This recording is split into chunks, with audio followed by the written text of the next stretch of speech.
السلام عليكم ورحمة الله وبركاته كسو دhowaada barnaamijka Ramadan with Sheekh Mustafa barnaamijka ka wada hadlayno mashaakilka qoysaska Soomaaliyeed qabsanayso bisha soonka kolka ka wada qabanayna waxaan leenahay hello assalaamu calaykum وعليكم السلام walaalkay soo dhawaaw magacaa halkeena laga soo hadlaysaa magacayga waa faarax xamra kala soo hadlooya ما شاء الله horta sheekh mustaf ani aad iyo aad ku taageera maasha allah barnaamijka soo dhigtid soonkii waxay noo taraan maasha allah tabaaraka allah بارك الله فيك جزاك الله خير هاي سؤال هذا maxaa waaye ha sheekhow su'aalkayga waxaa waaye maanta sidaa ogtahay adi bisha soonka waaye marka horta ka soo kac waaba iloow inaan soomanahay 7 xabba canjeer ah gac ka sii hal koob shaah inoo ku darsaday يا تدوب حب عنجارة أعوذ بالله هاي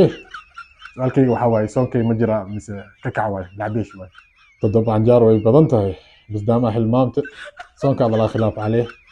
alxamdulilah sheekhow alxamdulilah ما badan kartaa soonkaada bas laakiin iska ilaali khaladkan dambena ku dhacdid su-aal kale ma na weydiine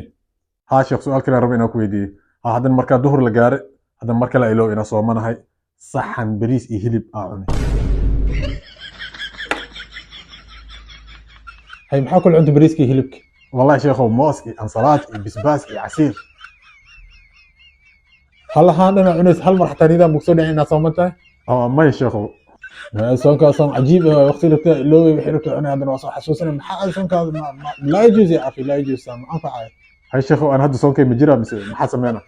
waxaa sameynaa maxaa la dhahaa wax ku dhiman male wax dhan waa cuntay ya canjaar aa cuntay haddana bariis iyo hilib aa cuntay macmacaan lee ku dhiman laba xabo buskut iyo doolshi soo qaad iyo qaxwo gac isku sii bas waabe an inaa wax isku soo daldishay ay imaanay sheekho shawkay waje war qadkii wax kudibi qadka stubi kan sawkay nagu furnay kudibi